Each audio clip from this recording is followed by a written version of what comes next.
Let's talk about the coronavirus vaccine Johnson & Johnson is working on. Stay tuned to find out more.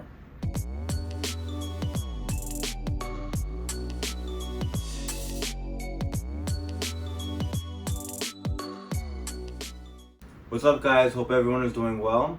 For those of you who don't know, my name is Edgy and I'm a pharmacist, and I enjoy making videos about common questions patients have about medications or any healthcare related topic. So make sure to subscribe for more content. Now to the rest of the video. So Johnson & Johnson has begun its phase 3 clinical trials of its own coronavirus or COVID-19 vaccine. Now, how does this vaccine differ from the vaccine Pfizer and AstraZeneca is working on?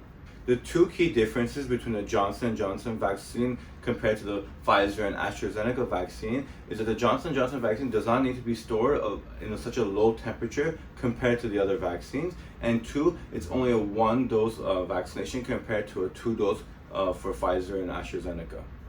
So amongst these two key differences, the temperature one isn't as big of a deal compared to the other one, because the temperature one might be a little cheaper to make and manufacture and to store, because it costs a lot of money and a lot of energy to keep something at such a low temperature.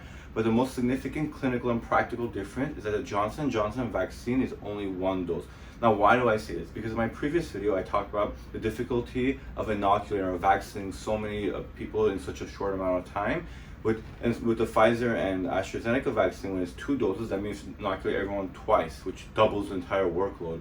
With the Johnson & Johnson with only 1 vaccine for immunity, that would make it a lot more easier for healthcare professionals to vaccinate the entire population or the majority of the population in a shorter amount of time compared to a 2-dose vaccine.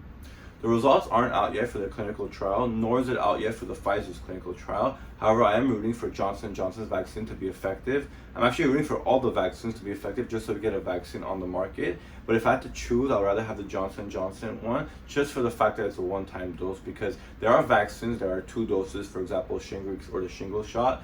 That one is 2 doses, and I've noticed that patients sometimes aren't as compliant as a one-time dose, because they take the first dose and then they forget to follow up, or they don't want to come in because they don't like to get poked, and it just becomes a little more difficult for patient compliance compared to a one-time dose. So as a healthcare professional, if there's a COVID vaccine out there and I have patients coming in, I do prefer the one-time dose. So for me personally, the Johnson & Johnson one, and for any healthcare provider, would be much more easier. So I'm rooting for that one. But like I said, any COVID vaccine is great because they'll help us get back to our normal lives.